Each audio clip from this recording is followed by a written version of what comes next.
Welcome back! Today we'll be uncovering 7 mistakes that beginner pianists always make, and how to stop doing them.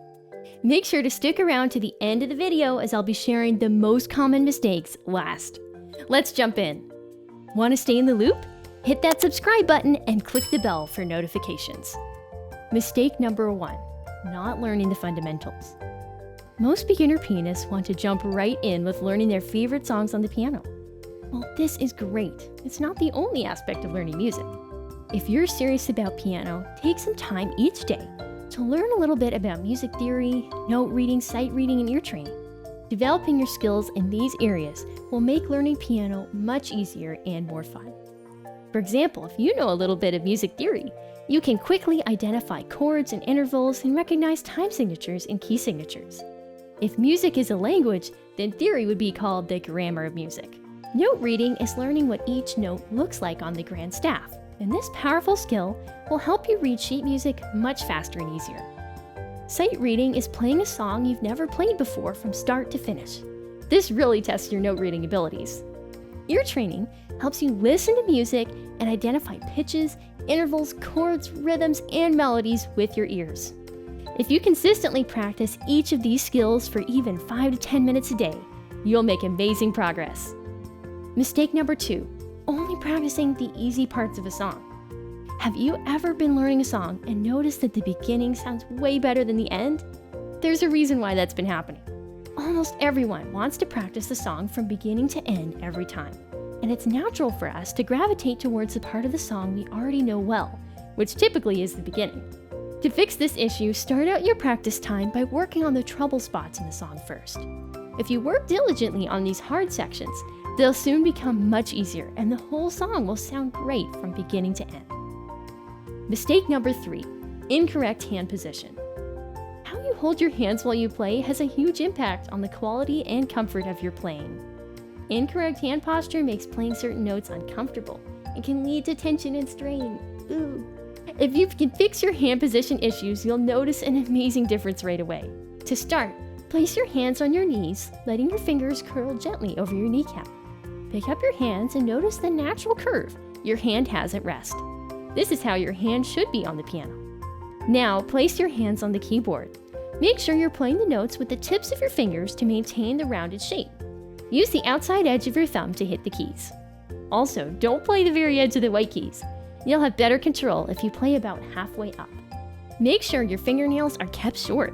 Otherwise, the nail will force your fingertip to flatten, making playing the piano a lot harder. Mistake number 4, sitting with poor posture. If you're uncomfortable on the piano bench or you're feeling tension while you're playing, chances are you're sitting with poor posture. Implement the following tips to make sure you're sitting properly at the piano. Make sure you sit on the front half of the bench. This gives you lots of room to move. Ensure the bench is pulled back enough so you can easily stand up between the bench and the piano. Extend your arms straight in front of you. Do your knuckles hit the fallboard? If so, you're sitting a good distance away. Keep your forearms level with the keyboard.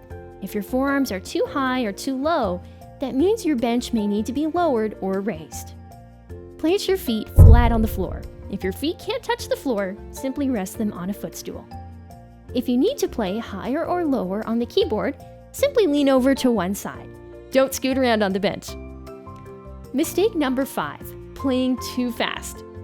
Isn't it fun to play fast music? Once you've learned a song, it is so much fun and tempting to play it as fast as you can. However, playing fast when you're not ready can introduce new mistakes and prevent you from learning the piece correctly. Whenever you start a new song, always play the song slow enough that you can hit all the right notes with the right fingering and rhythms. Speed up gradually until you reach the goal speed. If you're having trouble playing at a consistent tempo, use a metronome to help. You can use a real one or a free app on your smartphone. The consistent clicks will force you to play at a consistent speed. Mistake number 6, trying to teach yourself. With the wealth of amazing free information on YouTube and the internet, it's easy to fall into the self-teaching trap.